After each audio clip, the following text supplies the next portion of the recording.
Three ghosts appeared in the white fury. A woman with desperation carved into her face and two small children clinging to her like anchors in a hurricane. Their car was a tomb of frosted glass. Their breath, visible clouds that were growing smaller with every minute. 0 degrees and falling. Luke Merritt had spent 3 years patrolling these mountain highways alone, chasing the ghosts of the wife and daughter he couldn't save on a night just like this. His canine partner, Titan, sensed them first, a low whine cutting through the howling wind. Luke thought he had armored his heart against the world, but when a small boy's eyes met his through the frost, an ancient instinct stirred. A voice he thought he'd buried whispered, "Protect." "Come with me," he said, extending a gloved hand into the blizzard. What happened next would prove that the hardest battles aren't fought with weapons, they're fought with the courage to care again. Before we get deep into the story, please let me know in the comments where you're watching from. Hit subscribe if you're hooked in and ready to enjoy this story, because tomorrow, I have another beautiful story to share with you and I don't want you to miss it for anything. Now let's get into the story. The mountain peaks of the high country had vanished behind a curtain of white, leaving the world a featureless void of ice and wind. Roads were no longer paths. They were frozen ribbons winding through a landscape that had forgotten the sun. Along the shoulder crawled a weathered tactical truck, its engine a steady, mechanical heartbeat against the storm. Inside, Luke Merritt gripped the wheel. At 35, the army had carved deeper lines into his face than time ever could. He wore his old winter camo and a tactical vest, his jaw shadowed by a thick, dark beard crusted with ice. His eyes, steel gray and hollow, were the eyes of a man who lived in the after. After the crash, after the funeral, after the silence became his only friend. Beside him sat Titan, a Belgian Malinois whose amber eyes never left the windshield. Titan was the only thing keeping Luke tethered to the present. Luke didn't drive toward a destination. He drove to outrun the memories of Emma and Sophie. Keep moving, he told himself. If you stop, the silence wins. Suddenly, Titan's ears pricked forward. A sharp, urgent bark. Through the swirling snow, a splash of red appeared, a disabled SUV nearly buried. Then the figures. A woman, Sarah, huddled against the freezing metal, her arms wrapped around two small shapes. Luke hit the brakes, his heart hammering against his ribs. He saw the terror in Sarah's eyes, a different kind of cold. She wasn't just afraid of the storm, she was afraid of him. "We're fine," she shouted, her voice thin and trembling. "We don't need help." Luke looked at the 6-year-old girl shivering violently and the 4-year-old boy whose eyes were fluttering shut. He saw his own daughter in the girl's height, his own past in their predicament. "Hypothermia doesn't negotiate, ma'am," Luke said, his voice gravelly but firm. He stepped out of the truck, Titan at his heel, the wind trying to knock him back. He lowered his flashlight, showing his palms. "I'm Luke. This is Titan. There's a ranger station 5 miles back with a wood stove and supplies. You won't survive another hour out here." Sarah hesitated, looking at the tactical gear, then at the gentle giant of a dog. The snow was sticking to her lashes, her strength failing.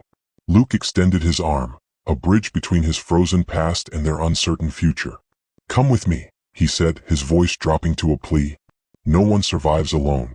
For a heartbeat, the wind seemed to hold its breath. Then Sarah reached out. The wind didn't just blow across the high ridges of the Cascades. It screamed like a wounded thing, a primal, guttural howl that rattled the glass of the Ford's cabin and threatened to shove the 3-ton vehicle off the black ice. It was the kind of storm that erased the boundary between the earth and the sky, turning the world into a featureless void of swirling white. Out here, visibility was measured in inches, and hope was measured in the steady, mechanical thrum of an engine that refused to quit. Luke Merritt gripped the steering wheel, his gloved knuckles white, his eyes narrowed into slits as he stared into the blinding curtain of the blizzard. To any sane observer, the mountain highway was a graveyard in the making, a place where the cold didn't just kill you, it claimed you, turning warm blood into ice before the heart even realized the fight was over. But for Luke, this was the only place he felt at home. This was his nightly ritual, his penance, and his prayer. Since the day the world had ended 3 years ago, Luke had stopped living for the future and started living for the dawn. Every night when the clouds gathered and the temperature plummeted, he would load his gear into the weathered tactical truck, check the pressure in his heavy-duty tires, and head upward into the teeth of the storm. He didn't have a badge anymore, and he didn't have a mission from a commanding officer, but he had a debt that could never be repaid. He patrolled the lonely stretches of the mountain passes, driving until the sun broke over the eastern peaks, searching for the stranded, the lost, and the broken. He was a scavenger of souls, looking for someone, anyone, To pull back from the edge of the darkness, he had been unable to escape himself. Beside him, Titan shifted in the passenger seat. The Belgian Malinois was a heavy, warm presence in the cramped cab, his breathing deep and rhythmic. His amber eyes were fixed on the windshield, tracking the erratic dance of the snowflakes as if he could see the ghost Luke was so desperately trying to outrun. Titan's ears flicked back toward Luke, sensing the spike in his partner's heart rate. The dog knew the scent of Luke's grief. It was a stale, metallic tang that filled the truck whenever the silence got too heavy. Titan nudged Luke's elbow with a wet nose, a silent command to stay in the present. "I'm here, boy," Luke whispered, his voice gravelly from hours of disuse. "I'm still here." But as the truck hit a patch of washboard ice, the vibration triggered the memory he tried so hard to bury. It started with a laugh, high-pitched and crystalline, the sound of his daughter, Sophie, watching the first flakes of a different storm fall against the window of their old sedan. It was followed by the smell of Emma's perfume, something that reminded him of rain-soaked jasmine. "Look, Daddy. The stars are falling." Then the sudden, sickening lurch of the tires losing their grip. The world spinning in a slow, silent rotation that defied the laws of physics. Luke remembered the frantic strength in his arms as he tried to steer into the skid, the way the steering wheel felt like a dead thing in his hands. Then came the sound that haunted his every waking hour, the scream of tearing metal, the shatter of safety glass that sounded like 1,000 diamonds hitting the floor, and then, the worst sound of all, silence. Luke's jaw tightened until it ached. He forced his eyes back to the road, his internal mantra beginning its rhythmic beat in time with the windshield wipers. Save someone. Anyone. Just keep moving. He had become a master of the mechanics of survival. In the back of the truck, he carried everything a person would need to stay alive when the world turned to ice. Thermal blankets, high-calorie rations, medical kits, oxygen tanks, and a heavy-duty winch. He knew how to treat stage 3 hypothermia, how to stabilize a shattered limb, and how to speak in the calm, steady tone of a man who could hold back the tide of death. He was a guardian who had lost his own ward, a soldier who had survived the blast only to find he was the only one left on the battlefield. The truck's heater coughed, a weak, wheezing sound that barely kept the frost from creeping inward along the edges of the glass. The smell of cold metal, gun oil, and wet dog fur was his sanctuary. He preferred the biting cold to the warmth of a house. Warmth felt like a betrayal. Warmth was for families who had a reason to turn on the lights. Out here, in the 0-degree gray, he didn't have to pretend he was okay. He was just a component of the machine, a sensory organ for the mountain. He reached out a hand, checking the radio. Static hissed back at him, a white noise that matched the scenery outside. The local authorities had closed the pass 3 hours ago, but they knew Luke was out here. They didn't stop him. Some of the deputies were men he'd served with. Others were just grateful there was one crazy veteran willing to do the work the state didn't have the budget for. They called him the Mountain Ghost, a legend among the locals, the man who appeared out of the snow when all hope was gone. "How we doing, Titan?" Luke asked. The dog let out a low, vibrating rumble in his chest. His posture changed instantly. He didn't bark, but his body went rigid, his head tilting toward the right-hand shoulder of the highway. Titan's nose twitched, catching a scent or a sound that was buried beneath the roar of the wind. Luke felt the hair on the back of his neck stand up. He had learned long ago to trust the dog's instincts over his own eyes. Titan was a combat-trained K9. He didn't alert for shadows. Luke slowed the truck to a crawl, the chains on his tires clanking rhythmically against the ice. He rolled down the window an inch and the blizzard roared into the cab, bringing a spray of needles that stung his face. He squinted into the white. "There," he breathed. At first, it looked like nothing more than a snowdrift, a shapeless mound on the edge of a steep drop-off. But as the truck's high beams cut through a momentary lull in the wind, a flash of red metal glinted through the white. It was a Honda Civic, or what was left of one. The car was angled nose down in the ditch, nearly half buried by the plows that had passed through earlier in the evening. The engine was dead, the exhaust pipe likely choked with snow, and the windows were frosted over from the inside, a sure sign that someone had been breathing in there recently. Adrenaline, cold and sharp, flooded Luke's system. The grief receded, replaced by the clinical precision of the soldier. This was the moment. The turning point where the mountain tried to take a life and Luke stood in the way. "Stay," he commanded Titan. He stepped out of the truck and the wind nearly took his breath away. It was a physical weight, pressing against his chest, trying to shove him back into the safety of the cab. He ignored it. He grabbed his heavy-duty flashlight and a crowbar, his boots sinking knee-deep into the fresh powder. Every step was a battle. The cold sliced through his tactical jacket, searching for a way to steal the heat from his core, but Luke didn't feel it. He was focused on the frosted glass of the Honda. He reached the driver's side door and cleared a patch of snow with his gloved hand. He tapped the flashlight against the glass. "Anyone in there?" he shouted, though the wind snatched the words from his lips and scattered them. He leaned in close, pressing his face toward the glass. Inside, he could see the dim outline of a head resting against the steering wheel. His heart skipped a beat. It was a woman. Her skin looked like porcelain in the pale light of his torch, her eyes closed, her hair dusted with a fine layer of frost that had seeped through the door seals. He didn't wait for a response. He knew the timeline of hypothermia. Every second he spent trying to wake her was a second her organs spent shutting down. He hooked the crowbar into the door frame, using his body weight to pry. The metal groaned, a scream of protesting steel that echoed through the white silence. With a final violent heave, the lock snapped and the door swung open.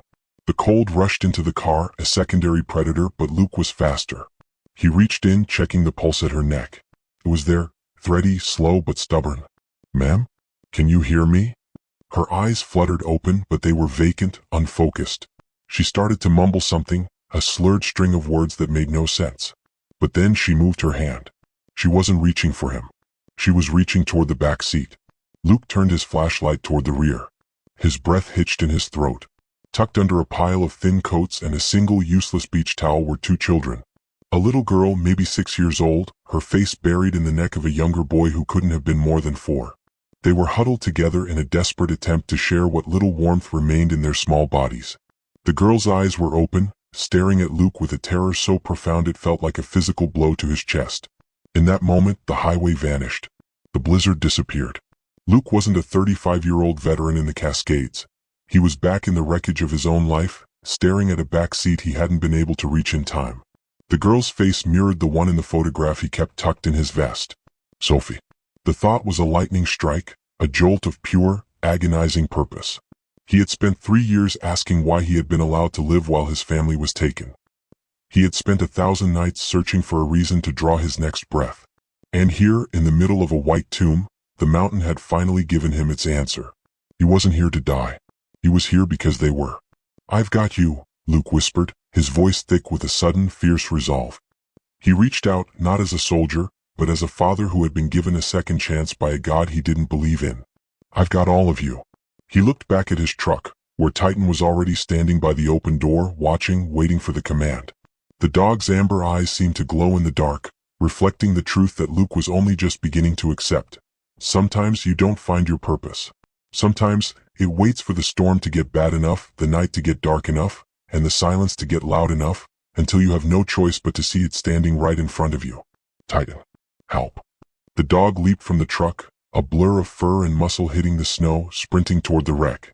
Luke turned back to the mother, his hand firm on her shoulder.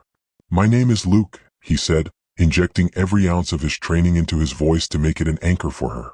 "I'm going to get you and your children out of here. But you have to listen to me. You have to trust me." The woman's eyes finally cleared for a fraction of a second, locking onto his gray ones. She saw the lines of pain on his face, the gray in his beard, and the absolute, unshakable shield of his presence. She saw a man who knew exactly what it felt like to lose everything, and she saw that he wasn't going to let it happen to her. "Come with me," he said, extending his hand into the frost. The storm continued to howl, and the mountain continued to press its icy weight against them. But for the first time in 3 years, the silence in Luke's head had been replaced by a single driving command. He wasn't just moving to stay sane anymore. He was moving to save. And as he lifted the youngest boy into his arms, feeling the faint, fluttering warmth of the child's heart against his own, Luke Merritt finally understood that the longest patrol of his life was just beginning. The interior of the Honda Civic was a tomb of recycled, freezing air that smelled of old upholstery and the metallic tang of a dying battery. When Luke pried the door open, the transition wasn't just physical. It was a violent collision of two worlds. The blizzard roared inside, bringing with it a swirl of aggressive white needles that seemed intent on reclaiming the small pocket of life still clinging to the seats. Luke stood in the threshold, a mountain of shadow and Gore-Tex, his headlamp cutting a brutal, oscillating path through the shadows. To Sarah Wexler, he didn't look like a savior. He looked like the very thing she had been running from. A man of strength, a man with tools of violence strapped to his chest, a man who occupied space with an unyielding, tactical authority. She recoiled instinctively, pressing her back against the passenger door, her arms tightening around Benji and Leah until the little boy let out a weak, muffled whimper. Her eyes were wide, the pupils blown in the dim light, reflecting a terror that went deeper than the frostbite nipping at her extremities. In the world Sarah had just escaped, men were predators who wore masks of protection. She saw the tactical vest, the rugged beard, and the steel-gray eyes that looked as cold as the mountain itself, and her survival instinct screamed. "Stay back," she cried, though her voice was little more than a jagged rasp, the cold having stolen the moisture from her throat. "We're fine. We just need a jump. Or a tow. We don't need you." Luke didn't move toward her immediately. He knew that look. He had seen it in the eyes of villagers in high-altitude combat zones, people who lived in the crossfire of monsters and didn't know which side was which. He lowered his flashlight, angling the beam away from her face and toward the floorboards, casting a softer, indirect glow.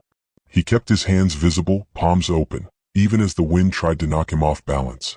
"Ma'am, look at your son," Luke said, his voice a low, rhythmic baritone designed to cut through her panic without triggering it. Sarah's gaze flickered down to Benji. The 4-year-old's head was lolling against her chest. His lips weren't just pale, they were the color of a bruised plum, a terrifying shade of cyanotic blue that stood out against his waxen skin. Beside him, Leah was shivering so violently that her teeth were clicking together in a frantic, uneven rhythm, her eyes glazed and unfocused. He's just tired," Sarah whispered, her voice breaking. "He's sleeping." "He's not sleeping, Sarah," Luke said, using her name for the first time after seeing it on a piece of mail sticking out of her purse on the floorboard. The sound of her name seemed to startle her, a small spark of humanity in the void. "He's in stage 2 hypothermia. His heart rate is dropping and his body is giving up on keeping his blood warm. If you stay in this car, he won't wake up. Neither will she." "I can't. I don't know who you are," she stammered, her fingers trembling as she clutched a small canvas bag to her chest, the only thing she had managed to grab before the world turned white. Luke stepped closer, his shadow falling over her like a heavy blanket. He didn't have time for the slow dance of earned trust. The mountain was taking them minute by minute, breath by breath. "My name is Luke Merritt.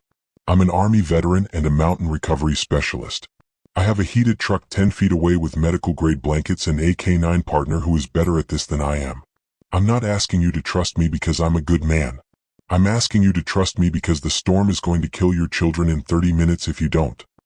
He saw the conflict in her face, the agonizing weight of a woman who had spent years being lied to, now forced to gamble 3 lives on the word of a stranger. She looked at the road, which was nothing more than a memory, and then back at Benji's blue lips. "I'm not asking," Luke repeated, his tone shifting from gentle to the absolute, immovable certainty of a commanding officer. "Hypothermia doesn't negotiate, Sarah. Just takes. And I'm not letting it take them. Come with me." Before she could answer, a heavy, rhythmic panting sounded at the door.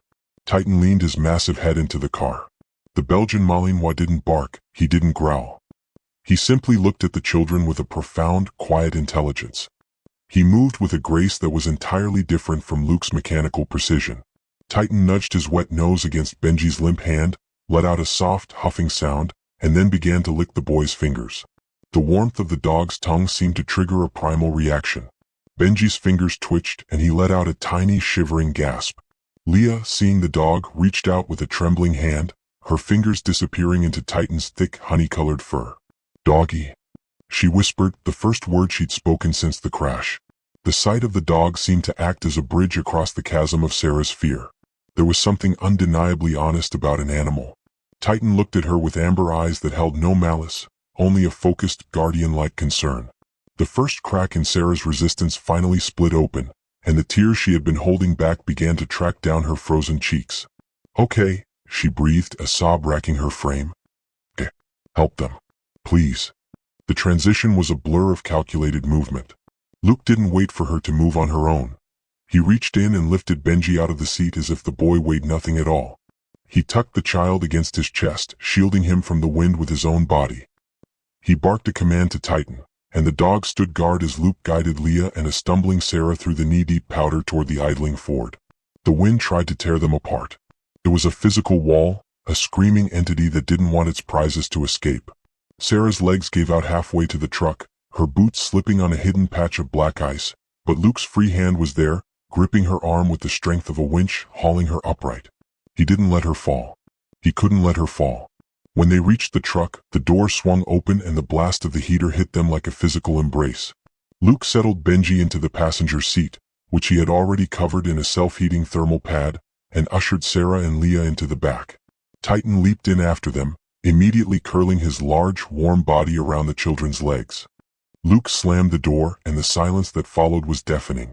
The roar of the blizzard was reduced to a distant, muffled thudding against the reinforced glass. The smell of the cabin changed instantly, the scent of cold and fear being slowly overwritten by the smell of hot air, diesel, and the salt of Sarah's tears. Luke moved with a quiet, practiced competence that left no room for conversation. He didn't ask Sarah how she was. He simply handed her a thermos of lukewarm broth and began wrapping the children in silver mylar blankets, followed by heavy wool ones. He moved Benji's hands and feet, checking for the telltale signs of frostbite, his touch firm but surprisingly light. "Drink," he told Sarah, nodding toward the thermos. "Slowly. Your body needs the fuel to generate its own heat." Sarah clutched the thermos as if it were a holy relic, her hands shaking so badly that the liquid slopped against the rim. She watched him. She watched the way he worked. His movements were economical, devoid of wasted energy. He didn't look at her with pity, and he didn't look at her with the hungry, controlling gaze she had grown to expect from men. He looked at them like a mechanic looks at a broken engine, focused only on the repair, on the restoration of function. Luke climbed into the driver's seat, his presence filling the cabin. He checked his GPS, the screen a glowing blue beacon in the darkness. The ranger station is 5 miles up the ridge. It's an old stone structure. Solid. It has a wood stove and a cache of dry wood. We can't keep driving in this. The drifts are getting too high even for this rig, and the wind is hitting 60 miles per hour. We'll hole up there until the first light. He shifted the truck into gear and the heavy-duty tires churned through the snow. The Ford groaned, its engine a low, powerful growl as it fought for traction on the incline. Every few seconds, a massive gust of wind would shudder through the frame, and Sarah would let out a small, stifled gasp in the back seat. "I've got the road, Sarah," Luke said, his eyes fixed on the narrow sliver of white illuminated by his high beams. "Titan has the kids. Just breathe." As the warmth began to seep back into her bones, the immediate terror of the storm began to recede, replaced by a haunting, hollow curiosity. She looked at the back of Luke's head, at the gray streaks in his hair and the rigid set of his shoulders. The truck was filled with specialized equipment: radios, climbing ropes, a medkit that looked like it belonged in an ER, and a small, framed photograph tucked into the corner of the dashboard that she couldn't quite see. The silence stretched out, punctuated only by the click of the turn signal and the heavy breathing of the dog. Finally, Sarah's voice came from the back, a soft, hesitant whisper that barely carried over the hum of the heater. "Why do you do this?" she asked. Luke didn't turn around. He kept his hands at 10 and 2, steering the truck through a massive drift that sent a plume of white over the hood. "Do what?" "This," she said, gesturing vaguely to the gear, the storm, and the empty highway. "Patrolling out here in the middle of a killer blizzard. Searching for people who shouldn't be here. You're all alone. No partner, no team. Just you and the dog." She paused, her eyes searching the rearview mirror for a glimpse of his expression. "Why do you patrol alone?" Luke didn't answer for a long time. He watched a branch snap off a pine tree and vanish into the white void. He felt the phantom weight of Emma's hand on his shoulder, the phantom sound of a child's laughter that always ended in a scream. He thought about the 3 years he had spent building a fortress out of silence and duty, a wall designed to keep the world out so that no one could ever see the wreckage left inside. He thought about the way Sarah looked at him, with a mixture of gratitude and a deep, ingrained suspicion. She was a woman who knew that people were the most dangerous things in the world. And in that, they were exactly the same. "Because alone is safer," he finally said, his voice flat and final. "Safer for who?" she asked. "For everyone," Luke replied. He pushed the truck harder into the storm, the engine roaring as they began the final ascent toward the ranger station. He didn't elaborate, and Sarah didn't ask again. The warmth in the truck was growing, Benji's breathing was becoming more regular, and the blue tint was slowly fading from his lips. For now, survival was enough of a conversation. Trust had begun not because of a promise or a smile, but because the cold had demanded it. As the stone silhouette of the ranger station finally appeared through the white curtain, Luke felt a familiar leaden weight in his chest. He had saved them from the mountain, but as he looked at the family in his rearview mirror, he realized the hardest part of the mission wasn't the rescue. It was the fact that for the next 48 hours he wouldn't be alone anymore. And for a man who used solitude as a shield, that was the most dangerous storm of all. The Black Ridge Ranger Station emerged from the whiteout like a ghost ship rising from a frozen sea. It was a squat, formidable structure of heavy timber and river stone, built decades ago to withstand the kind of geological temper tantrums the Cascades were famous for. To the average hiker, it was a rustic landmark. To Luke, as he hauled the truck into the lee of the building, it was a tactical extraction point. He killed the engine, and for a moment, the only sound was the metallic tink-tink-tink of the cooling block and the muffled, rhythmic thumping of the wind trying to peel the roof shingles away. The transition from the truck to the station was a brutal 30-second war. Luke carried Benji, wrapped in a cocoon of mylar and wool, while his other hand anchored Sarah as she carried Leah. The wind didn't just blow. It felt like a solid object, a wall of ice pushing them back toward the abyss. When they finally burst through the heavy oak door, Luke slammed it shut and threw the iron bolt. The silence that followed was heavy and thick with the smell of dust, old pine needles, and the cold, dead scent of a hearth that hadn't seen a flame in months. Luke didn't wait for them to settle. He didn't offer comforting words or gentle reassurances.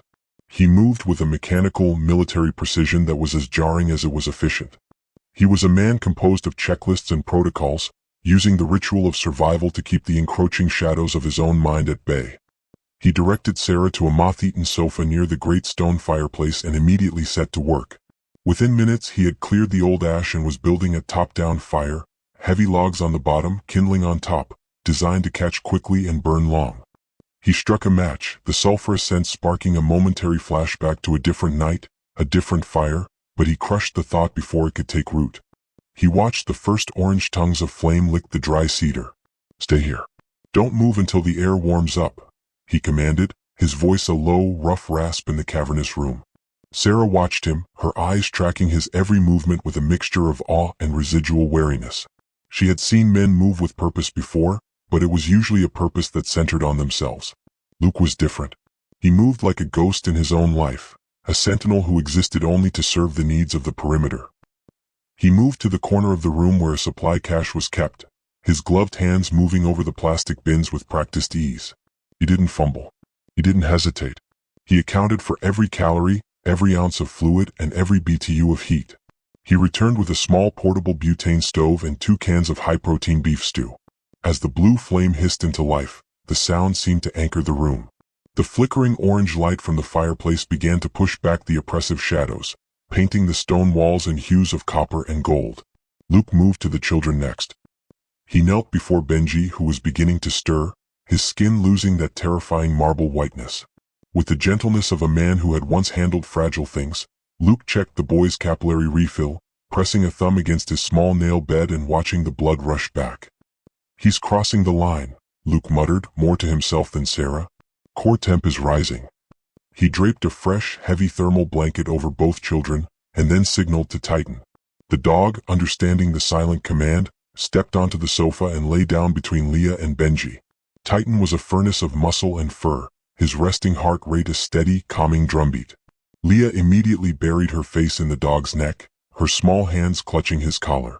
Titan let out a long, contented huff, his amber eyes watching the door, ever the first line of defense. Sarah finally let out a breath she seemed to have been holding since the car went into the ditch. She pulled her own blanket tighter around her shoulders, her gaze lingering on Luke as he stirred the stew. The steam began to rise, filling the room with the scent of salt and sustenance. "You've done this before," she said softly. It wasn't a question. Luke didn't look up. "Search and rescue training. It stays with you." "It's more than training," Sarah countered, her voice gaining a sliver of strength. "The way you move, you're looking for threats even when there's nothing but the wind outside. You're building a fort, not just a fire." Luke paused, the spoon hovering over the pot. He felt the weight of her observation. She was a survivor of a different kind of war, and she recognized the armor he wore. He wasn't just a man in a storm. He was a man who had turned his entire existence into a bunker. "In the mountains, everything is a threat until you prove otherwise," he said, pouring the hot stew into 3 plastic bowls. He handed the first to Sarah, his fingers brushing hers. She flinched, just a fraction, a micro-expression of a woman who associated a man's touch with a coming blow. Luke noticed it and immediately retreated, placing the other bowls on the low table in front of her. All of it," he said. As they ate, the only sounds were the crackle of the fire and the occasional whistle of the wind through the eaves. The station, once a cold tomb, was transforming into something else. It was becoming a sanctuary, not because of the stone walls or the heavy door, but because of the presence of the man standing guard at the window. Luke stood there, his back to the room, staring out into the white abyss. He was the barrier. He was the thing that said no to the dark. Leah, her stomach full and her body finally warm, looked up from Titan's fur. Her eyes were wide and curious, the innocent inquisitiveness of childhood returning now that the immediate threat of death had passed. She looked at Luke's broad back, at the tactical gear, and then at the small worn-out patch on his sleeve that showed a faded American flag. "Mr. Luke," she whispered. Luke turned slightly, his silhouette framed by the frosted window pane. "Yeah, kid. Do you have kids? Like us?" The question hit the room like a physical impact. The air seemed to suddenly lose its warmth, the oxygen thinning. Sarah froze, her spoon halfway to her mouth, her eyes darting to Luke with a sudden, pained realization. She had seen the photograph in the truck. She knew the answer, but she couldn't stop the question. Luke didn't move. He stood perfectly still, his hand gripping the edge of the windowsill so hard the wood groaned. The silence stretched out, becoming a living thing, heavy and suffocating. In his mind, the screaming metal returned. The laugh. "The stars are falling." He saw Sophie's face not as it was in the photo, but as it was in the last second, full of wonder before it was full of nothing. He swallowed hard, the muscles in his jaw rippling. He looked at Leah, who was waiting with the guileless expectation of a child. He looked at Benji, who was drifting into a safe, warm sleep against Titan's flank. He looked at Sarah, whose expression was no longer one of fear, but of a profound, devastating empathy. She saw the ghost in the room. She saw the grief that sat on his shoulders like a leaden shroud.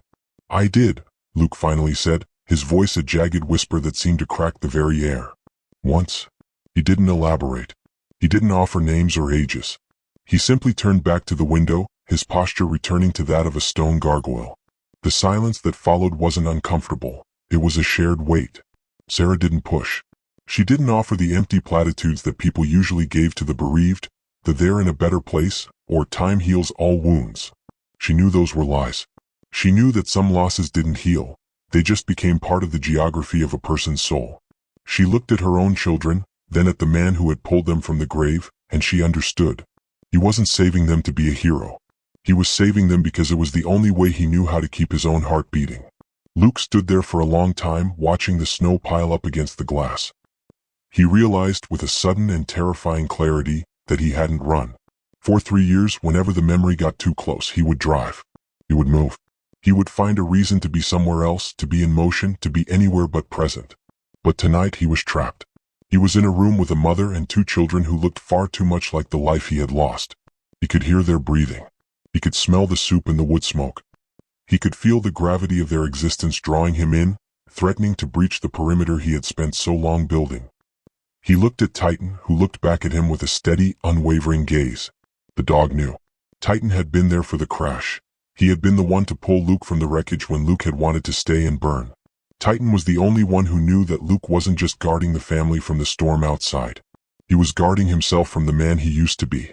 "Get some sleep, Sarah," Luke said, his voice regaining its tactical edge, though it remained softened by the shadows. "I'll keep the fire going.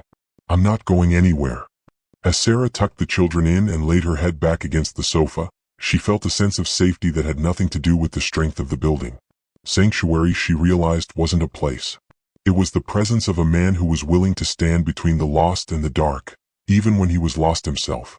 And as the fire settled into a low, rhythmic pulse of embers, Luke Merritt remained at his post, the soldier who saved strangers, finally forced to face the ghost he could no longer outrun. Morning didn't arrive with a sunrise. It arrived as a slow, bruising transition from charcoal to a flat, luminous gray. The blizzard had not relented, but it had settled into a steady, rhythmic pulse of white that seemed to insulate the ranger station from the rest of the world. Inside, the air was thick with the scent of smoldering cedar and the faint, metallic tang of the butane stove. The fire had burned down to a deep bed of pulsing rubies, casting a low, warm glow across the floorboards. Luke hadn't slept. He had spent the night in a chair by the window, his internal clock still calibrated to the rhythm of a forward operating base. He had sat in the shadows, watched the rise and fall of 3 sets of lungs, and listened to the mountain scream. For the first time in 3 years, the silence of the room didn't feel like a vacuum. It felt like a perimeter. The first sound of life came from the sofa. A small, muffled yawn was followed by the rustle of mylar blankets. Benji, his face finally flushed with a healthy, pink warmth, sat up and rubbed his eyes. He looked small and somewhat lost in the oversized wool blankets, but as his gaze landed on the massive shape of the dog lying at his feet, his entire face transformed. "Doggy?" he whispered, his voice tentative. Titan, who had been resting his chin on his paws, immediately lifted his head. His ears swiveled toward the boy, and he let out a soft, guttural huff of acknowledgement. He didn't jump up. He simply wagged his tail once, a heavy thump-thump against the cushions that sounded like a heartbeat. Can I pet him, Mr. Luke?" Benji asked, looking toward the shadow in the corner where Luke sat. Luke stood up, his joints popping with a series of dry cracks. He felt the weight of his age and his history in every movement. He walked over, his shadow stretching long across the room. He looked at Benji, then at Titan.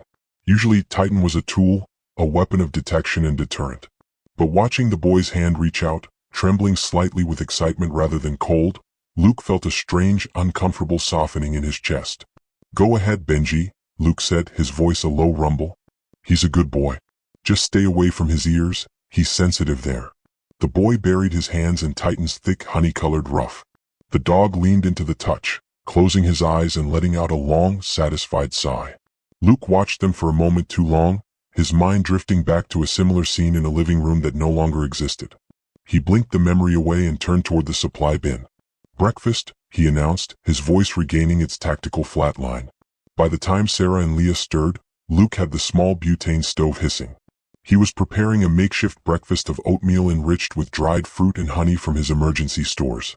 He worked with a quiet, industrial efficiency, his hands moving with the grace of a man who had lived out of a backpack for half a decade. Sarah sat up, her hair a wild halo of dark tangles, her eyes darting to her children before they landed on Luke. The raw terror of the previous night had been replaced by a weary, hollow-eyed exhaustion. She watched him move, her gaze lingering on the way he organized the small space. He didn't just cook, he staged the meal. He laid out the plastic spoons in a row. He kept his flashlight and his knife within reach. He was a man who expected a crisis even while making porridge. "You're very precise," Sarah said, her voice still thin. She stood and moved toward the fire, rubbing her arms. "Habit," Luke replied without looking up. "Precision keeps you alive when the margin for error is zero." "Mr. Luke?" Leah asked, stepping closer to the hearth. "Can I help?" Luke looked at the 6-year-old. She had the same inquisitive tilt to her head that his Sophie had possessed, that boundless, terrifying curiosity that usually led to scraped knees or broken toys. He hesitated. Every part of him wanted to tell her to sit down, to stay away, to remain a silent passenger in his mission. But he saw the way her hands were fidgeting, the way she needed to feel useful in a world that had just tried to freeze her solid. "You want to learn how to keep the house warm, Leah?" he asked. She nodded vigorously. Luke knelt by the fireplace, gesturing for her to join him. He didn't treat her like a child. He treated her like a recruit. He pulled a small tin from his vest pocket and opened it to reveal a block of magnesium and a striker. "This is the most important skill you can have," Luke said, his voice dropping into a teaching cadence he hadn't used in years. "The fire is the heart of the camp. If the heart stops, everything else stops. First, you need your tinder, the small stuff that catches the spark. See these wood shavings?" He guided her small hand, showing her how to pile the cedar scrapings into a bird's nest. He explained the necessity of oxygen, the way to build a chimney for the heat, and the patience required to wait for the first true flame. Sarah stood behind them, her hands clutched together, watching this giant of a man, scarred, bearded, and haunted, patiently teaching her daughter how to harness the element that was currently their only defense against the mountain. "Now you strike it away from your body," Luke instructed, his hand hovering near hers but not touching it. "Steady. Art. Like you mean it." Leah struck the flint. A shower of brilliant, white-hot sparks cascaded into the cedar. On the third try, a tiny thread of blue smoke curled upward, followed by a bright, hungry orange tongue of flame. "I did it," she gasped, her face illuminating with a pure, unadulterated joy that seemed to defy the blizzard outside. "You did," Luke said, a ghost of a smile touching the corners of his mouth before he suppressed it. "You're a fire starter now. That's a big responsibility." He stood up, his gaze meeting Sarah's. The barrier between them had thinned, eroded by the domesticity of the morning.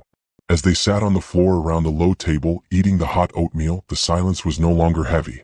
It was a space waiting to be filled. We were heading to Montana, Sarah said suddenly, her voice barely louder than the crackle of the fire. My sister has a place outside of Kalispell. A ranch. It's isolated. Luke nodded, his eyes fixed on his bowl. Long drive from where you started. You took the pass to avoid the main highways. Sarah hesitated, her fingers tracing the rim of her plastic bowl. I took the pass because there are no cameras. No way stations. No state troopers who might recognize the car from a report. Luke's military instinct, a dormant predator, suddenly sat up. He looked at her properly now, the morning light revealing the details he had missed in the chaos of the rescue. He noticed the way she moved her left wrist, a slight stiffness in the joint. He watched as she pushed back her sleeve to reach for a napkin, and the gray light caught the mark. It was a bruise, yellowing at the edges but with a deep, purplish center. It wasn't the kind of mark you got from a car accident or a fall in the snow. It was a thumbprint, 4 distinct points of pressure where a hand had clamped down with enough force to burst the capillaries beneath the skin. Looking closer, he saw the faint, fading outlines of older shadows on her forearm. Blunt force trauma. Defensive positioning. The air in the room seemed to grow cold again, but it wasn't the mountain. It was the realization of what Sarah Wexler was actually fleeing. How long have you been running? Luke asked, his voice low and dangerous. Sarah didn't flinch. She met his steel-gray eyes with a sudden, fierce lucidity. The scared woman, mask fell away, revealing the iron-willed survivor beneath. 3 days. I waited until he left for a business trip. I took the kids, the cash I'd hidden in the crawlspace, and I drove. I thought the storm would be my cover.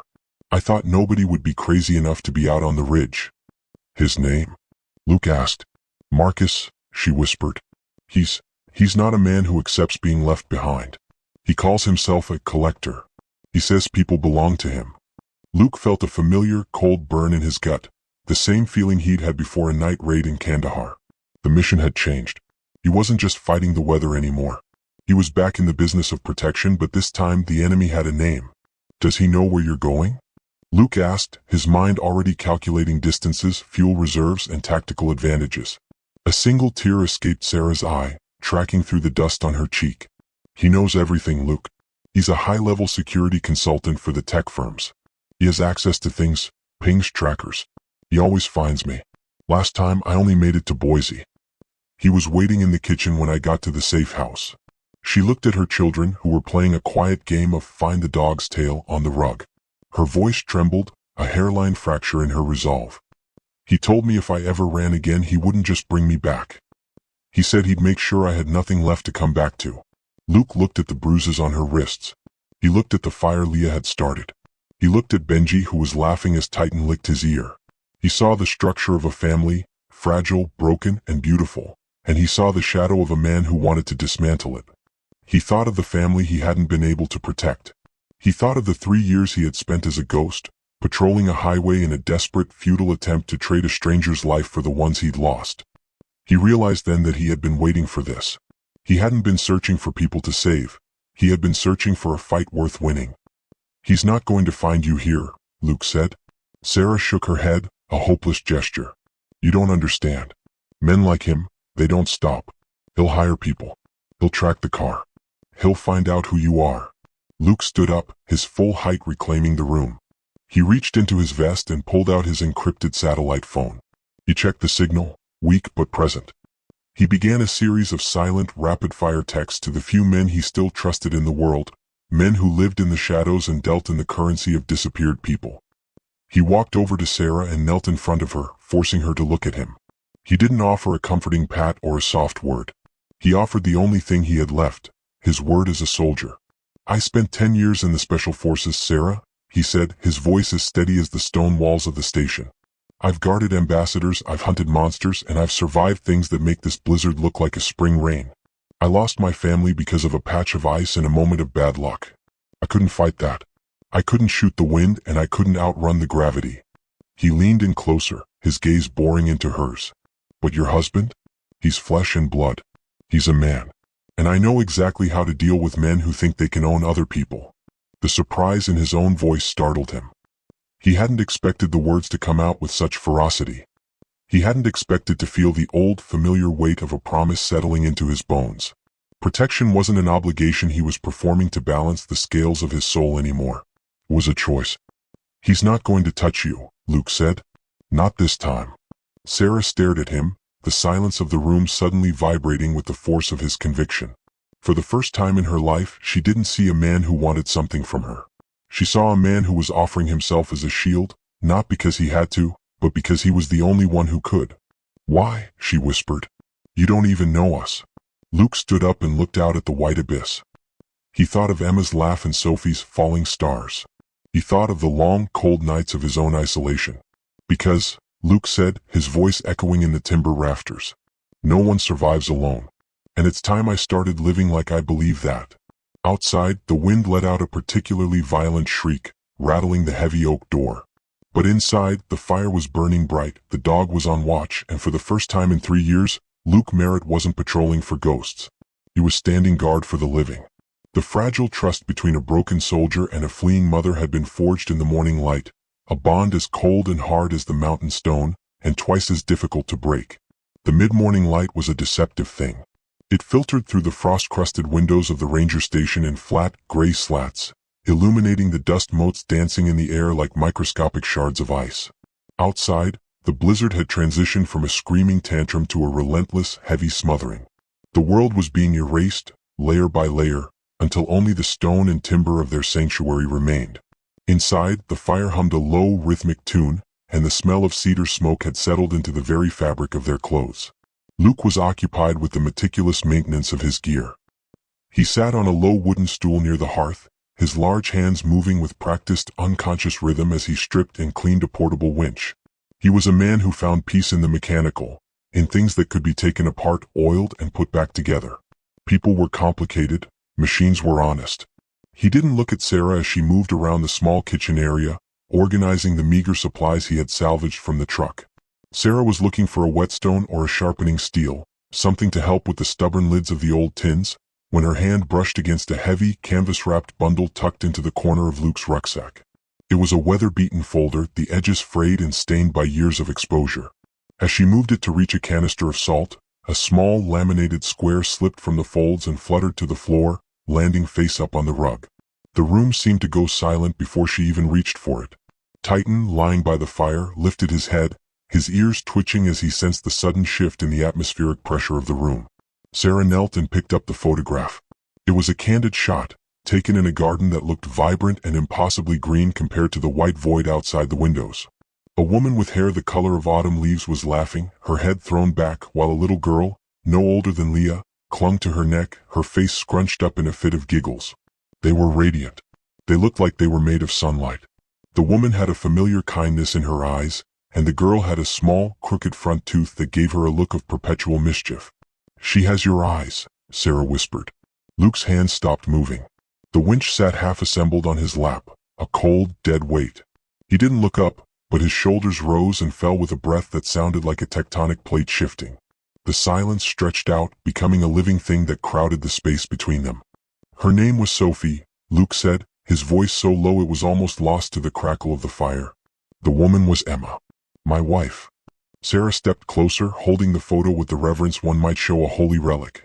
She didn't offer it back immediately, she simply looked at the joy captured in that frozen moment, a stark contrast to the hollowed-out sentinel sitting on the stool before her. "They're beautiful, Luke." Luke finally looked up. His steel-gray eyes were no longer those of a soldier. They were the eyes of a man standing at the bottom of a very deep, very dark well. He reached out and took the photo, his thumb tracing the edge of the lamination with a tenderness that seemed at odds with his rugged, scarred exterior. "3 years ago," he began, the words coming out as if they were being dragged over broken glass. "Christmas Eve. We were driving to her parents' place in the valley. The car was full of wrapped presents. Sophie was in the back singing some song about a reindeer. Emma was peeling an orange. I can still smell the citrus. It was the perfect night." He paused, his gaze fixed on a point somewhere beyond the stone walls. "The storm hit fast. Not as bad as this one, but bad enough. We were on the lower pass, crossing a bridge near the creek. I was doing 40. I thought I was being careful. I thought I knew how to handle the road." His jaw tightened, a muscle jumping in his cheek. "Black ice. It's a shadow on the soul of the mountain. You don't see it until you're already gone. The tires lost their grip and the world just stopped making sense." The car started to spin, a slow, graceful rotation that felt like it lasted a lifetime. I remember looking at Emma. She wasn't screaming. She just reached out for my hand. And then we hit the pylon. Sarah watched him, her heart aching with a familiar, sharp resonance. She knew the anatomy of a life-changing second. She knew the way a world could shatter between one heartbeat and the next. We hit on the passenger side, Luke continued, his voice flat, stripped of all emotion to prevent it from breaking. The pylon went through the frame like it was made of paper. The car didn't roll. It just stopped. It was so quiet afterward. No wind. No music. Just the sound of the engine ticking and the smell of antifreeze. I walked away without a scratch. A single bruise on my shoulder from the seatbelt. That was it. He looked down at his large, capable hands, hands that could rappel down cliffs and pull people from wreckage. I tried to get them out. I fought that door until my fingernails were gone. I did CPR until my own ribs felt like they were breaking. But they died on impact. They didn't even have time to be afraid. They just went. And I stood there on that bridge in the middle of the snow and I waited for the cold to take me too. But it wouldn't. It just kept me awake. Sarah knelt beside him, her hand hovering near his arm but not quite touching. She allowed him the space to be broken. Is that why you're out here? Every night. Luke nodded, a slow, heavy movement. Every person I pull from the snow, every car I winch out of a ditch, it's one I couldn't save that night. I thought if I saved enough strangers, the math would eventually work out. I thought I could trade 100 lives for 2. I thought if I worked until I couldn't feel my arms, maybe I'd earn the right to sleep without seeing the bridge. He looked at her then, his expression raw and desperate. But the math doesn't work, Sarah. I've saved dozens. I've pulled kids out of frozen rivers and found hikers who had been missing for days. And every time I do, I look at their faces and I feel like a thief. Like I'm stealing a miracle that was supposed to be mine. The weight of his survivor's guilt filled the room, a heavy, suffocating shroud. He was a man who had turned his grief into a mission, but the mission was a treadmill leading nowhere. He was trying to pay a debt to the dead with the currency of the living, and it was bankrupting him. Luke, Sarah said, her voice soft but imbued with the ironclad clarity of someone who had survived her own version of a wreck. You can't trade their lives for strangers' lives. That's not how saving works. You're not a merchant, and the mountain isn't a marketplace. Then why am I still here? Luke suddenly erupted, the words tearing out of him like a physical blow. He stood up, the winch clattering to the floor. He paced the small area in front of the fire, his breath coming in ragged gasps. Why did I get to walk away? Why am I the one standing here, breathing this air, while they're under 6 feet of dirt? I'm a soldier, Sarah. I'm supposed to protect. I'm supposed to be the one who goes first. So why am I still here? He stopped in front of her, his tall frame shaking with the force of a 3-year-old tremor. The armor had finally cracked, and the man inside was bleeding. Sarah stood up, meeting his gaze. She didn't look away from his pain. She had looked into the eyes of a different kind of monster for years, and she knew that the only way to defeat a ghost was to bring it into the light. Maybe so you'd be here, she said, her voice steady and unwavering. Right now. For us. Luke blinked, the ferocity of his breakdown faltering. If you hadn't been patrolling, if you hadn't been chasing those ghosts, my children would be dead, Sarah said, stepping into his space, her presence a calm anchor in his storm. Benji wouldn't be breathing. Leah wouldn't be learning how to start a fire. I would be a frozen shadow in a red car. You didn't save us to balance a checkbook, Luke. You saved us because that is who you are. The mountain didn't take them so you could be a guardian. It took them because sometimes the world is cruel and gravity is indifferent. She reached out and took his hand, her small fingers curling around his calloused palm. Survival guilt doesn't honor the dead, Luke. It just ensures that you're as dead as they are. Emma and Sophie didn't love a ghost. They loved a man who stood guard. They loved a man who cared. If you want to honor them, you don't do it by dying in the snow every night. You do it by living. By being the man they saw when they looked at you in that garden. The words hit Luke with the force of a physical impact. He looked at her, this woman who had been beaten, hunted, and nearly frozen, yet still had the strength to offer him a map out of his own darkness. He saw the truth in her eyes. He had been using his duty as a shield against the pain of being alive. He had been trying to earn a redemption that he already possessed, simply by existing. A single hot tear tracked through the dust on his cheek, disappearing into his beard. He looked at Titan, who was watching him with a profound, ancient sadness. The dog had been there on the bridge. The dog had tried to pull Emma out too. Titan knew the cost of the mission. I don't know how, Luke whispered, the admission a terrifying surrender. I don't know how to just be. You start by staying, Sarah said. You start by realizing that you're not a failure because you survived. You're a miracle because you did. The silence that followed was different now. It wasn't the heavy, suffocating silence of the morning. It was a clean, quiet space, a clearing in the woods after the storm has passed. Luke let out a long, shuddering breath, the tension that had held his spine rigid for 3 years finally beginning to dissolve. He looked at the photograph in his hand one last time, seeing not just the loss, but the love that had preceded it. He walked over to the rucksack and carefully tucked the photo back into its canvas bundle. He didn't hide it this time. He placed it on top, near his heart. Thank you, he said, the words barely audible over the wind. Outside, the mountain continued its assault, but the ghosts in the room had begun to settle. Luke Merritt was still a man haunted by the family he lost, but as he turned back to the fire, looking at the 2 children sleeping under the watch of his dog, he felt a flicker of something he hadn't felt since that Christmas Eve. It wasn't peace, not yet, but it was a purpose that didn't feel like a punishment. He realized that Sarah was right. He couldn't save his wife and daughter, no matter how many miles he drove or how many strangers he pulled from the ice. But he could save this family. He could protect the living. And in doing so, he might finally find his way back to the man who was allowed to walk away. The theme of the night had shifted. It was no longer about the cold that takes. It was about the warmth that remains. Protection, Luke realized, was a choice, and for the first time in a long time, he was choosing to protect the man he was becoming, as much as the people he had found in the snow. The peace they had forged in the embers of Luke's confession was fragile, a thin layer of ice over a deep, turbulent river. It lasted only as long as the mountain allowed. The storm outside continued its relentless siege, the wind hammering at the stone walls of the ranger station with the rhythmic persistence of a battering ram. Inside, the air had grown heavy with the unspoken weight of shared secrets, but for a few fleeting moments, there was a sense of equilibrium. Luke was back at his stool, his hands once again occupied with the mechanical rhythm of his gear, while Sarah sat near the children, her eyes fixed on the fire as if trying to memorize the shape of the flames. The intrusion came not from the door, but from the radio, a sudden, violent burst of static that tore through the quiet like a serrated blade. Luke's head snapped up, his instincts instantly recalibrating to the sound of a comms channel being forced open. He reached for the tactical radio sitting on the mantel, his fingers adjusting the squelch to filter out the distortion of the blizzard. Any unit on the ridge frequency, this is dispatch. We have an emergency broadcast from the sheriff's office. Looking for a silver or tan tactical vehicle, late model Ford, modified for search and rescue. Believed to be operated by a Luke Merritt. Luke's hand froze on the dial.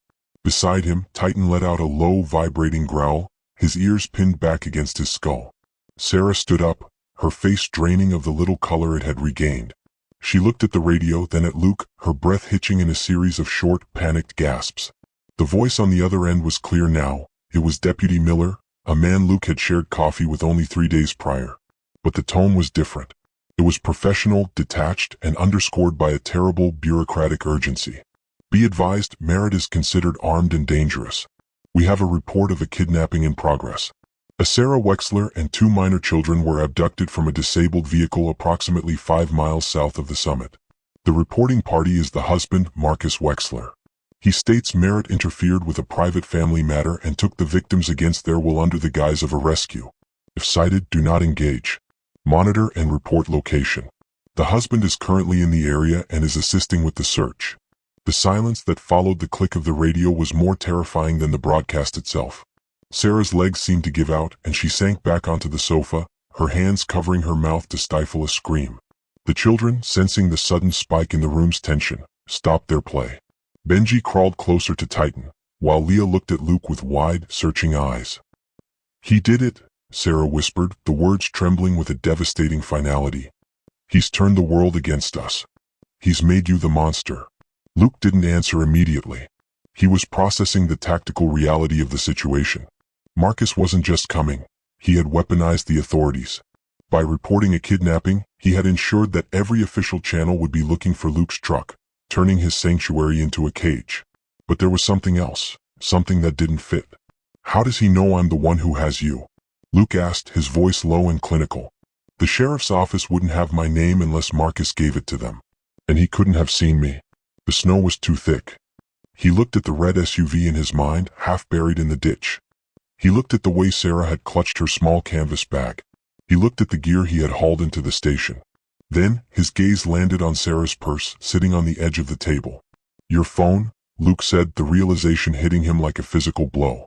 "Sarah, where is your phone?" I turned it off," she stammered, her hands shaking as she reached for her bag. "I turned it off before I left the house. I knew he could track it." "Give it to me," Luke commanded. She handed him the device, a high-end, late-model smartphone. Luke took it, his thumbs moving over the screen. Even though the display was dark, the casing was warm to the touch. He pressed the power button, and the screen didn't flicker to life with a logo. Instead, a small, pulsing blue light remained active in the upper corner, a stealth mode indicator that most users didn't even know existed. "It's not off," Luke said, his jaw tightening. "It's been remotely overridden. It's a beacon, Sarah. You didn't need to see me. He's been watching your GPS coordinates in real time. He knows exactly where this station is. He's probably watching us on a digital map right now, waiting for the wind to die down just enough to make his move." The terror in Sarah's eyes was replaced by a hollow, sickening despair. "He's here. He's on the mountain." "Not for long," Luke said. He didn't hesitate. He took the phone, walked to the heavy stone hearth, and placed it on the floor. He picked up the heavy iron poker and, with a single violent strike, shattered the device into a dozen pieces of glass and silicon. He didn't stop there. He gathered the fragments and threw them into the heart of the fire, watching as the lithium battery flared into a brief, brilliant green flame before being consumed by the cedar logs. "We're dark now," Luke said, turning back to the room. "But he already has the location. The radio said he's in the area. That means he's not waiting for the sheriff. He's coming ahead of them." The transformation in Luke was instantaneous. The melancholic, haunted man of the morning was gone, replaced by the deliberate, cold-blooded protector he had been trained to be.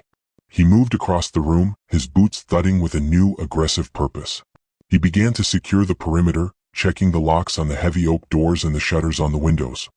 He moved furniture, heavy wooden tables and benches, against the entry points, creating a series of secondary barricades. Sarah watched him, her fear morphing into a desperate kind of hope. She saw the way his eyes searched the room, not for comfort, but for sight lines and cover.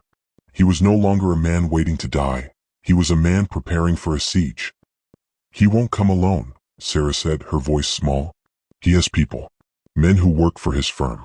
They're like you, Luke. They have the gear. They have the training. Then they should know better than to walk into a bottleneck in a blizzard," Luke replied, his voice devoid of doubt. He reached into his tactical vest and pulled out a small, encrypted handset, the satellite phone he had used earlier. He checked the screen. No messages yet. He was on his own. He looked at Titan, and the dog stood up, his hackles raised, his gaze fixed on the door. "Titan, watch," Luke commanded. The dog moved to the threshold, his body a coiled spring of muscle and instinct. He would be the early warning system. He would hear them long before they reached the porch. Luke then moved toward the back of the station, where a small storage room held the Rangers' emergency supplies. He began to plan escape routes, identifying a small cellar hatch that led to a crawlspace beneath the stone foundation. If they were breached, he needed a way to get the children out while he held the line. The sound of a small sob broke through his tactical focus. He looked over to see Leah standing by the sofa, her hands twisted in the hem of her sweater. She had heard the radio. She had heard the word kidnapping, and she had heard the name of the man who haunted her dreams. "Mr. Luke," she whispered, her voice trembling. "Is Daddy coming? Is he going to take us back?" The question cut through Luke's armor more effectively than any bullet ever could. He saw the sheer, unadulterated terror in the child's eyes, the fear of a world that was supposed to be safe, but had turned into a hunting ground. He saw the same look he had seen in the mirror every morning for 3 years, the look of someone waiting for the sky to fall. Luke walked over and knelt in front of her.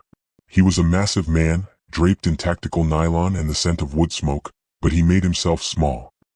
He looked her directly in the eye, his expression shifting from the cold mask of a soldier to the fierce, protective warmth of a father. "Listen to me, Leah," he said, his voice as steady as the mountain beneath them.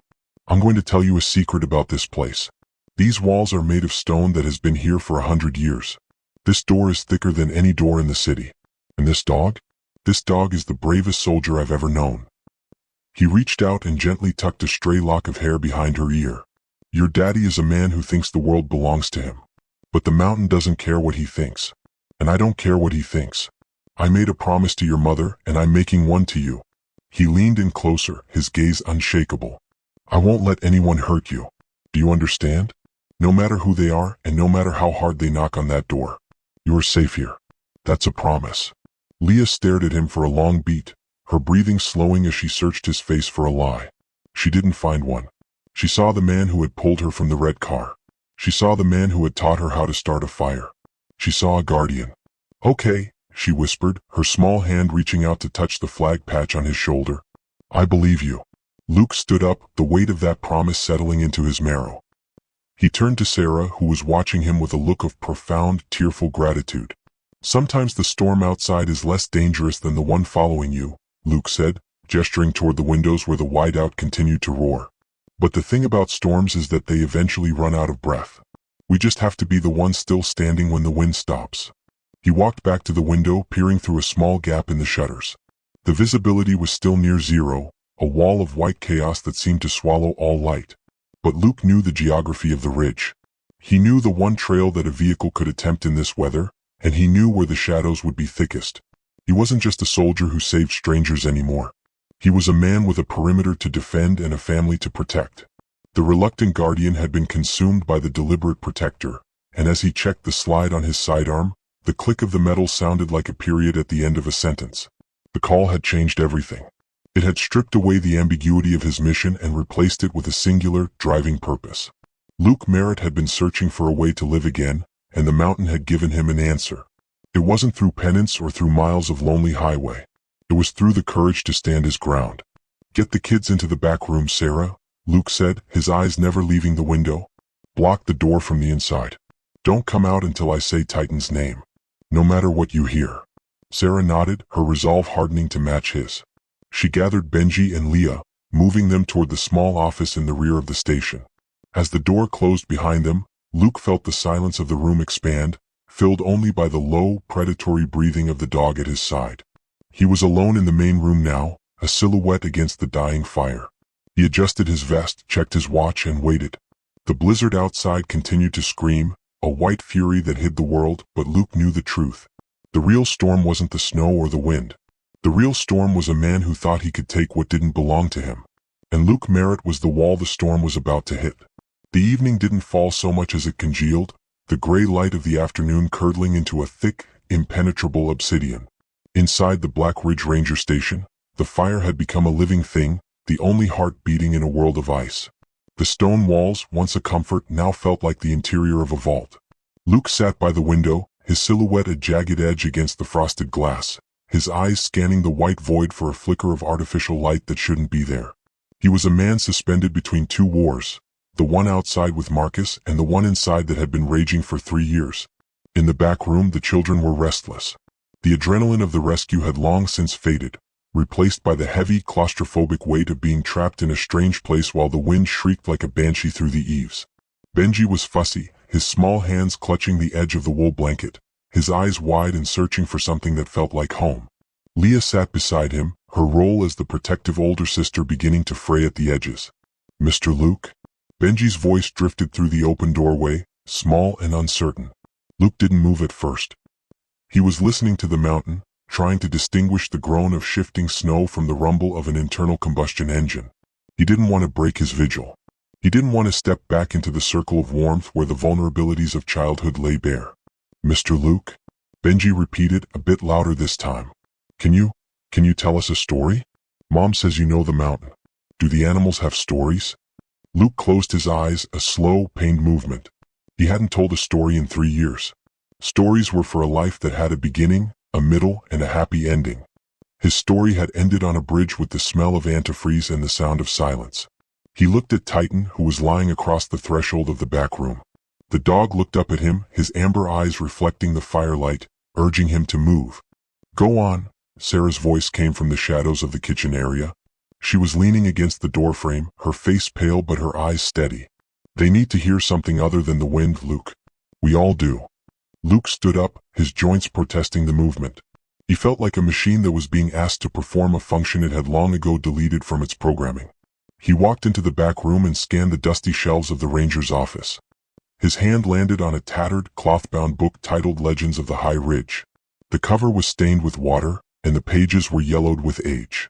He sat on a low wooden crate between the two cots. Leah leaned in, her chin resting on her knees, while Benji crawled closer to Luke's boots, looking up at the giant man with the scarred face as if he were a mountain himself. Luke opened the book. The paper felt brittle under his calloused fingers. He cleared his throat, the sound rough and uncomfortable. "This is a story about the great pine," Luke began, his voice a low, gravelly monotone. "Long ago, when the mountains were young, there was a tree that stood taller than all the rest. It was the guardian of the valley." As he read, the technical precision of his voice began to falter. He wasn't a performer, but the words on the page started to weave a rhythm he recognized. The story spoke of a father tree that shielded the smaller saplings from the north wind, stretching its branches wide so the frost wouldn't touch their needles. It spoke of a bond that couldn't be broken by the seasons, a promise kept through 100 winters. Luke reached the middle of the story.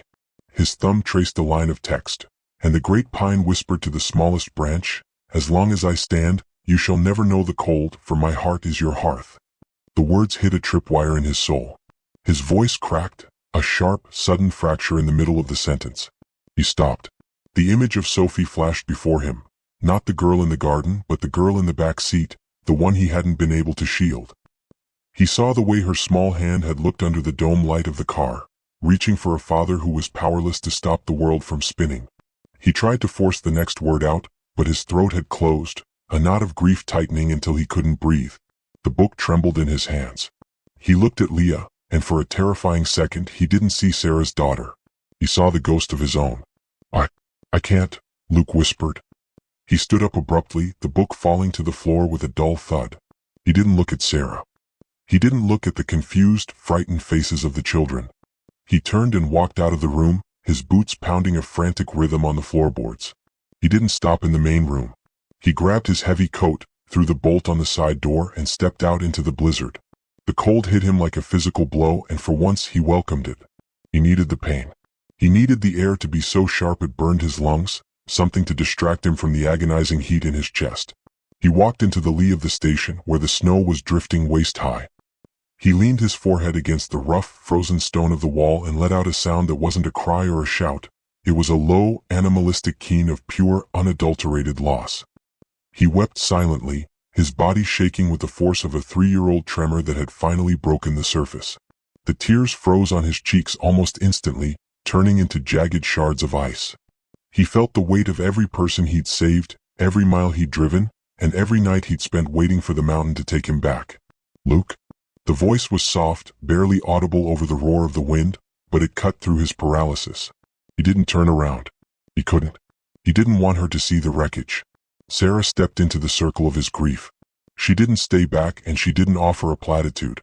She walked right up to him, the wind whipping her hair across her face, and stood in the snow beside him. "I read to Sophie every night," Luke said, his voice a jagged, hollow thing. He spoke to the stone wall, his breath hitching. Same voice. Same stories. She used to fall asleep before I could finish The Great Pine. She'd always ask if the saplings were okay. I told her they were safe. I told her the Great Pine would never let the wind win. He turned then, his eyes red-rimmed and raw, his beard crusted with frost and tears. I lied to her, Sarah.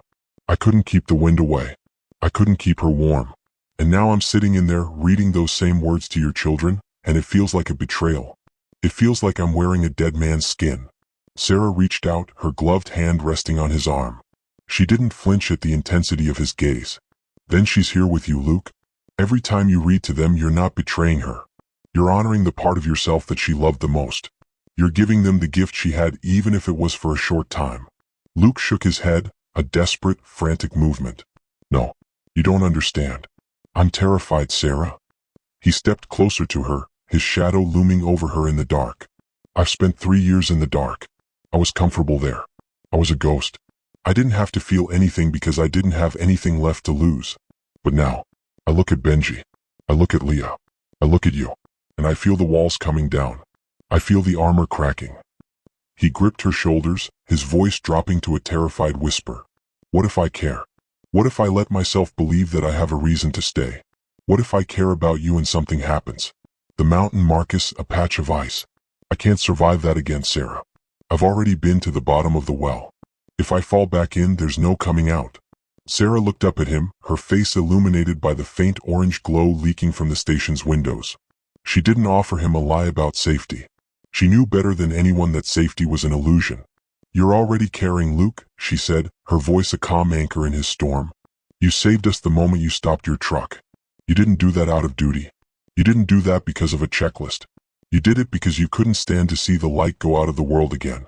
You've been caring since the first flake of snow hit your windshield." She moved her hand from his arm to his chest, right over his heart. "Staying closed isn't living, Luke. It's just waiting to be buried. Yes, the heart breaks when it opens. It breaks every single day. But a broken heart that beats is better than a whole one that's turned to stone." Luke stared at her, the wind howling around them, the snow piling up at their feet. He felt the truth of her words, the terrifying, beautiful, agonizing truth. He had been a guardian of the dead for too long. He had been trying to protect himself from the very thing that made him human, the capacity to suffer for the sake of another. He leaned down, his forehead coming to rest against hers. In that moment, the blizzard didn't matter. Marcus didn't matter. There was only the heat of their breath and the terrifying realization that he was no longer alone. "I don't want to be a ghost anymore," Luke whispered. "Then don't be," she replied. They stood there for a heartbeat longer, a fragile bridge of connection in the middle of a white fury. But the mountain wasn't finished with them. Inside the station, Titan suddenly erupted. It wasn't a bark of excitement or the low growl of a warning. It was a sharp, aggressive, booming alert, the sound of a combat K9 identifying a confirmed target. Luke was moving before the sound had even faded. The grief was instantly compartmentalized, pushed into a dark corner of his mind as the soldier took the wheel. He grabbed Sarah's hand and pulled her back toward the door, his eyes scanning the horizon. "Virum." It was faint, a low-frequency vibration that you felt in your teeth before you heard it in your ears. A heavy engine, struggling against the incline, the sound bouncing off the canyon walls and muffled by the snow, but unmistakable to a man who had lived by the sound of approaching threats. "Get inside," Luke commanded, his voice back to its steel-gray flatline. He shoved Sarah through the door and through the bolt. He grabbed his binoculars and moved to the reinforced shutter on the north side of the station. He peered out into the darkness. There, 2 miles down the ridge, he saw them. 2 pinpricks of light, cutting through the whiteout like the eyes of a predator. They were moving slow, but they were moving steady. They weren't the flashing lights of a sheriff's cruiser. They were the high-intensity LEDs of a tactical SUV. "Is it him?" Sarah asked, her voice trembling as she clutched the children to her in the main room. Luke watched the lights for a moment longer. He saw a second pair of lights appear behind the first. Marcus hadn't come alone. He had brought his collectors. "He's coming," Luke said, the words falling like a sentence. He turned back to the room, the firelight catching the cold, hard resolve in his eyes. The time for bedtime stories was over. The evening of breaking points had led them here, to the final threshold. Luke Merritt looked at the woman he had saved and the children he had promised to protect, and he felt the breaking of his own heart, not with grief, but with the violent, restorative power of a man who finally had something worth fighting for. "Titan to the door," Luke ordered. "Sarah, back room. Now." The real storm had arrived. And this time, Luke Merritt wasn't going to let the wind win. The world had become a study in tension, a bowstring pulled so tight that the air itself seemed to hum with the threat of snapping. Outside, the twin pinpricks of light belonging to Marcus's tactical SUVs had slowed, crawling upward through the drifts with a predatory, relentless patience. They were less than a mile away now, their engines a low-frequency thrum that vibrated through the stone floor of the ranger station. Luke stood by the side hatch, his gear donned, his movements a blur of practiced, lethal efficiency. He was preparing the emergency sled, a reinforced carbon fiber shell designed for high-altitude extraction. He knew the geography of the back ridge. There was a narrow, wind-scoured trail that skipped the main switchbacks. If they moved now, they could vanish into the whiteout before Marcus even breached the perimeter. "Sarah, get the packs." Luke's voice was a low, urgent rasp. He was no longer the man who had wept in the snow. He was a ghost of the Special Forces, a man who viewed the world through the lens of escape and evasion. "We leave in 2 minutes. Titan, lead them out." The dog was already at the hatch, his body low to the ground, his tail a stiff rudder of alertness. But as Sarah moved toward the back room to grab the children, the mountain decided that the petty squabbles of men were no longer relevant. It started not as a sound but as a pressure. A sudden, sickening shift in the atmosphere, as if the sky had decided to lean its entire weight against the ridge. Then came the vibration, A deep, tectonic groan that began in the roots of the peaks and surged upward through the soles of Luke's boots. It wasn't the roar of an engine. It was the sound of a world being unmade. "Get down!" Luke screamed, lunging toward Sarah. The sound arrived a second later, a thunderous, percussive crack that echoed across the canyon, followed by a roar so deafening it swallowed the wind. Above the station, the unstable snowpack, burdened by days of heavy accumulation and triggered by the vibration of the approaching vehicles, had finally surrendered to gravity. Millions of tons of ice and debris were cascading down the slope, a white tsunami traveling at 100 miles per hour. The impact was cataclysmic. The north wall of the ranger station, built of river stone and ancient timber, groaned under the initial pressure. Then the roof gave way. There was a sound like 1,000 rifles firing at once as the main support beams snapped. The air was suddenly filled with a choking cloud of pulverized stone, old insulation, and ice. Luke was thrown across the room, his world spinning into a chaotic darkness as a section of the rafters came down, pinning him momentarily against the floor. Silence followed the roar, a heavy, suffocating silence that was more terrifying than the noise. The station had been partially buried, the main room now a jagged cavern of twisted wood and encroaching snow. The fire had been snuffed out by the pressure wave, leaving only the dim, ghostly glow of Luke's fallen flashlight to cut through the dust-choked air. "Sarah? Leah?" Luke choked out, spitting grit from his mouth. He shoved against the debris, his shoulder screaming in protest as he forced himself upright. "Here." Sarah's voice was a frantic, muffled cry from the corner. "I have Leah. But Benji?" "Luke, I can't find Benji." Luke's heart plummeted into a cold, dark void. He scrambled toward the sound of her voice, his flashlight beam dancing erratically across the wreckage. He found Sarah huddled near the remains of the sofa, her arms wrapped around a sobbing Leah. The back half of the station had collapsed entirely, a massive timber beam having fallen diagonally across the space where the children had been standing only seconds before. "Benji!" Sarah screamed, her fingers clawing at the splintered wood and the heavy mounds of snow spilling in from the breached roof. Titan was already digging. The dog was a blur of fur and muscle, his paws throwing snow and debris aside with a frantic, focused energy. He let out a sharp, piercing bark and began to tug at a pile of heavy wool blankets that were partially pinned beneath a massive ceiling joist. Luke dove beside the dog, his hands working with a strength born of pure, unadulterated terror. He hauled away a jagged section of the roof, his fingers bleeding as he tore at the rubble.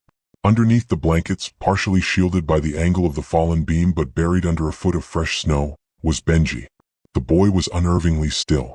Luke reached in, his hands shaking as he pulled the child's small, limp body from the wreckage.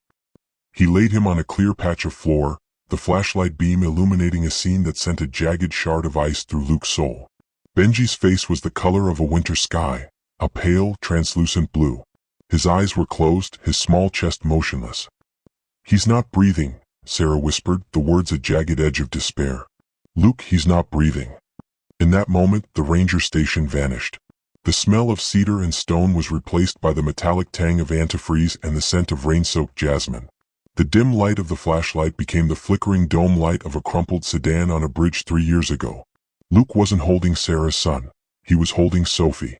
He felt the same cold, the same crushing weight of failure, the same terrifying realization that the world was slipping through his fingers. Paralysis gripped him. His lungs felt like they were filled with lead, and his vision began to tunnel. He saw Sophie's unmoving face, her hair dusted with glass instead of snow. He heard the scream of the metal, the silence of the night, and the voice in his head that told him it was already over. "You couldn't save her then. You can't save him now. Luke?" Sarah's voice pierced the fog of his PTSD, raw and demanding. She grabbed his arm, her eyes wild with a mother's fierce, uncompromising hope. "Luke, look at me. Save him. Please save my son." The soldier in him, the part of him that had been trained to function when the world was falling apart, surged to the surface. He fought the paralysis, tearing his gaze away from the ghosts of the past and focusing on the small, blue life in front of him. This wasn't the bridge. This wasn't 3 years ago. This was now. And now was all that mattered. Redemption, he realized with a violent clarity, wasn't about going back and fixing the wreck. It was about refusing to fail the person standing in the wreckage today. Luke knelt over Benji, his hands moving into the rhythm of a combat medic. He checked the airway, clear. He checked the pulse, nothing.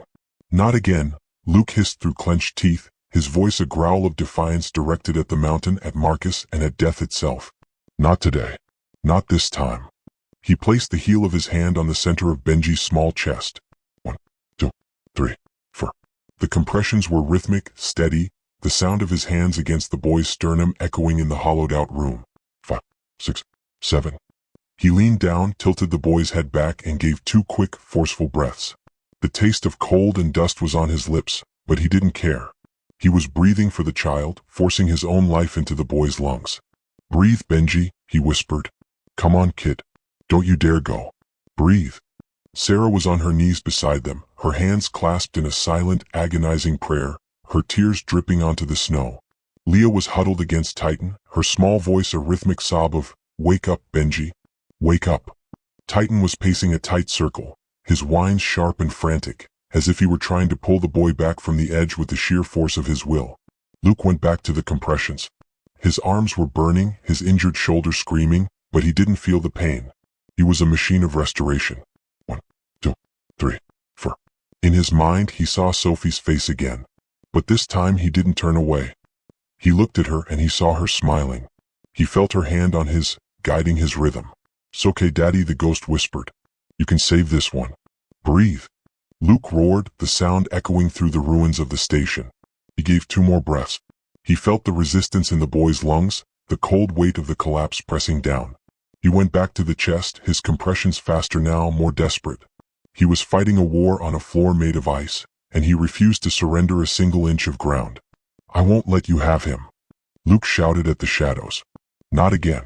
Not again." 10, 11, 12. Suddenly the boy's body jerked. It was a small, almost imperceptible twitch of the fingers. Then came the sound, a ragged, wet, desperate gasp for air. Benji's chest rose. He coughed, a violent hacking sound that sent a spray of melted snow from his lungs. His eyes flew open, wide and terrified, as he struggled to pull in the dust-filled air of the room. "He's back," Sarah cried, lunging forward to gather her son into her arms. "Oh God, he's back." Luke collapsed backward onto the floorboards, his strength suddenly deserting him. He stayed there for a moment, his chest heaving, his hands shaking so violently he had to tuck them into his armpits. He watched as Sarah held Benji, the boy beginning to cry, a beautiful, loud, life-affirming wail that was the sweetest music Luke had ever heard. The tunnel vision receded. The ghosts of the bridge faded into the shadows of the broken rafters, leaving behind only the reality of the present. Luke felt a weight lift from his soul that had been there for over 1,000 days. The debt wasn't paid, it could never be paid, but the cycle had been broken. He had stood in the path of the dark, and for once, the dark had blinked. Luke sat up and crawled over to them. He reached out and touched Benji's cheek, his fingers finding the warmth that was returning to the boy's skin. He felt the child's small hand grab his thumb, a grip that was weak but unmistakable. A sob broke from Luke's throat, a deep, jagged sound of pure, unadulterated relief. He leaned his head against Benji's small shoulder and wept. He wasn't weeping for what he'd lost, he was weeping for what he'd found. "I saved him," Luke whispered, the words a mantra of restoration. "I saved him. I finally saved him." Sarah reached out and placed her hand on Luke's head, her fingers smoothing his hair. Her eyes were wet with tears, but they were filled with a profound, radiant light. "You saved all of us, Luke," she whispered. "Not just from the snow. From everything." The station was a ruin, they were buried under a mountain of snow, and Marcus was likely still out there, digging his way toward them. But as Luke held the boy and felt the warmth of the fire returning to his own heart, he realized that the theme of his life had changed. Redemption wasn't a destination he had to reach, it was a choice he made in the middle of the wreckage.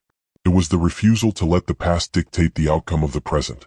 The mountain had fallen and the world was cold and dark. But inside the broken stone walls, the light was still burning. Luke Merritt stood up, his eyes meeting Sarah's with a new, unshakable resolve. He looked at Titan, who was already sniffing the air near the blocked exit, his ears forward. "We're still trapped," Luke said, his voice regaining its tactical edge, but this time, it was infused with a new, vibrant life. "But we're alive, and we're staying that way."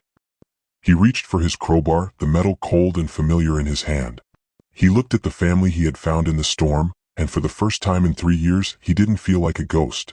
He felt like a man with a perimeter to defend, a family to protect, and a life that was finally worth living. "Titan, find us a way out," Luke commanded. "We've got a long way to go before dawn." The end of the storm did not come with a sudden silence, but with the rhythmic, percussive beat of rotors cutting through the thinning clouds. In the immediate aftermath of the avalanche, the world had been a tomb of white and gray, but the dawn brought a sky so blue it looked like polished glass.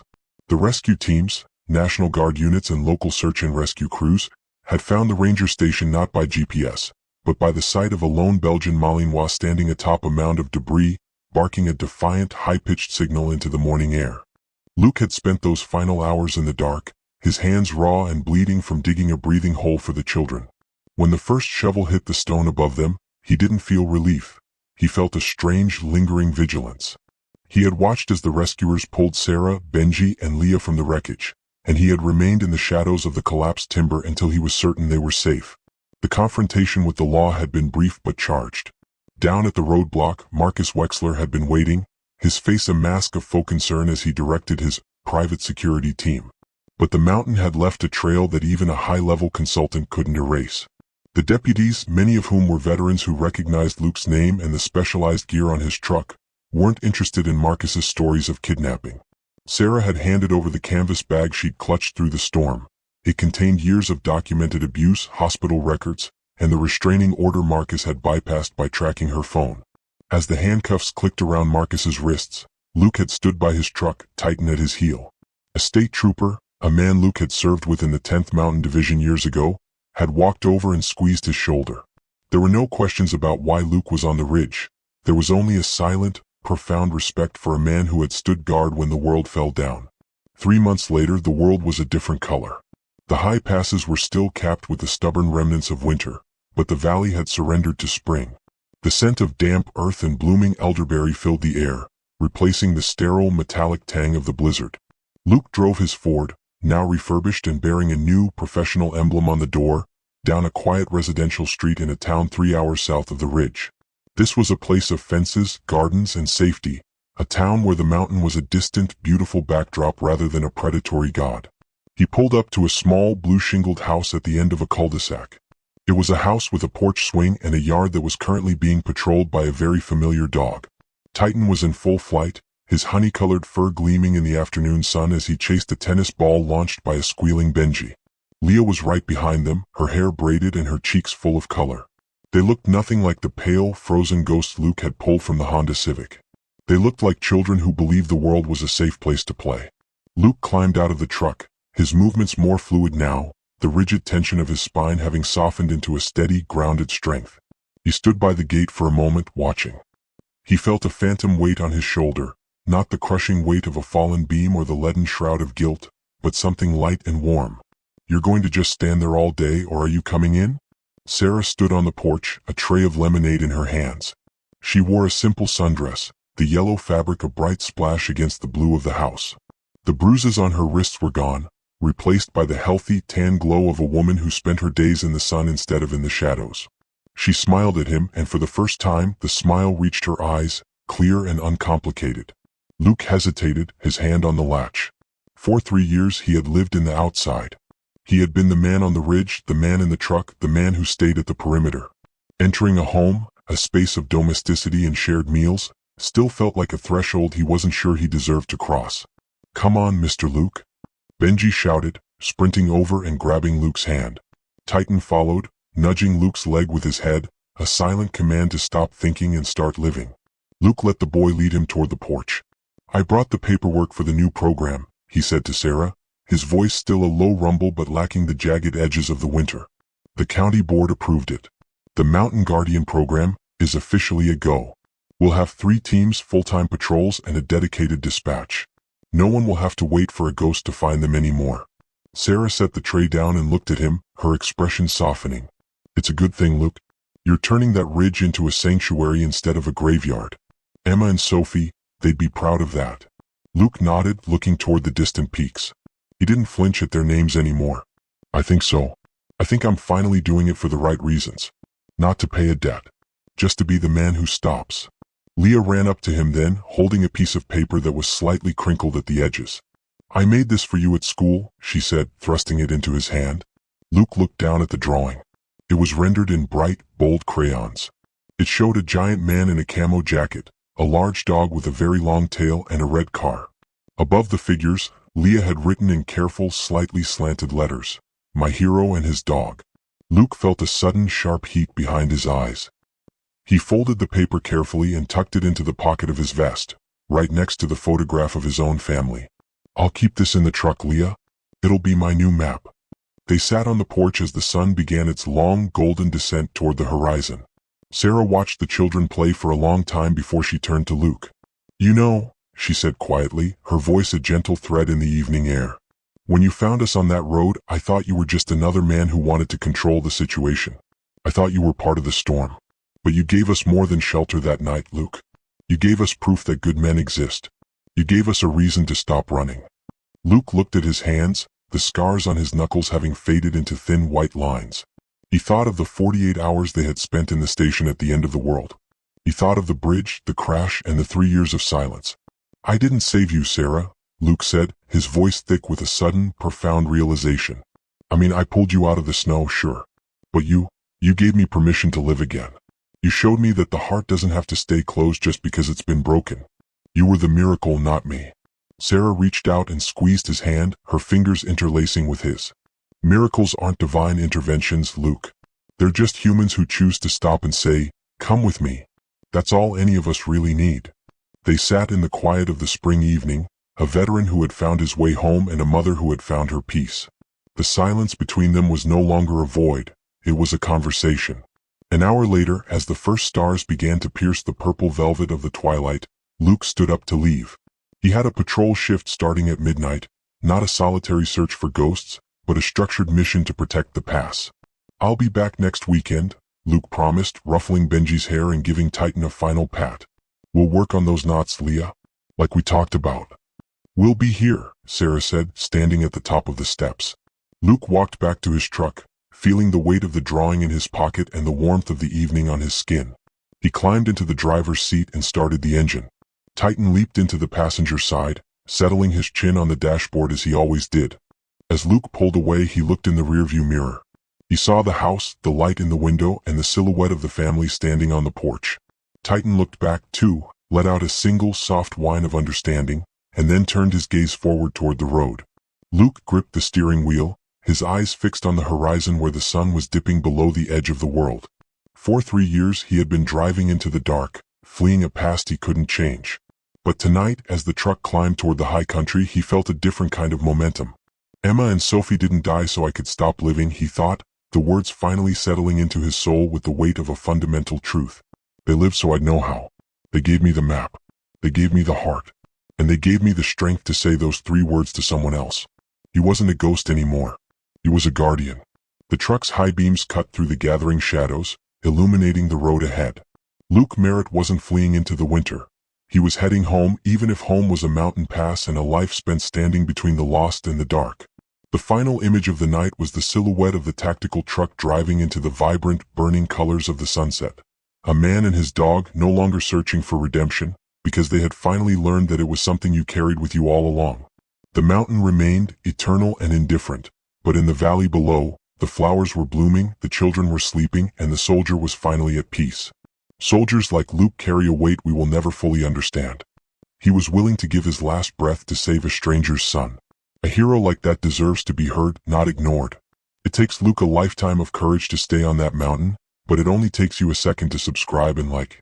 If you appreciate the men, women, and K9s who stand guard while we sleep, prove it by dropping a comment below. Don't be the one who just passes by the wreck. Be the one who stops to help. Join our community today.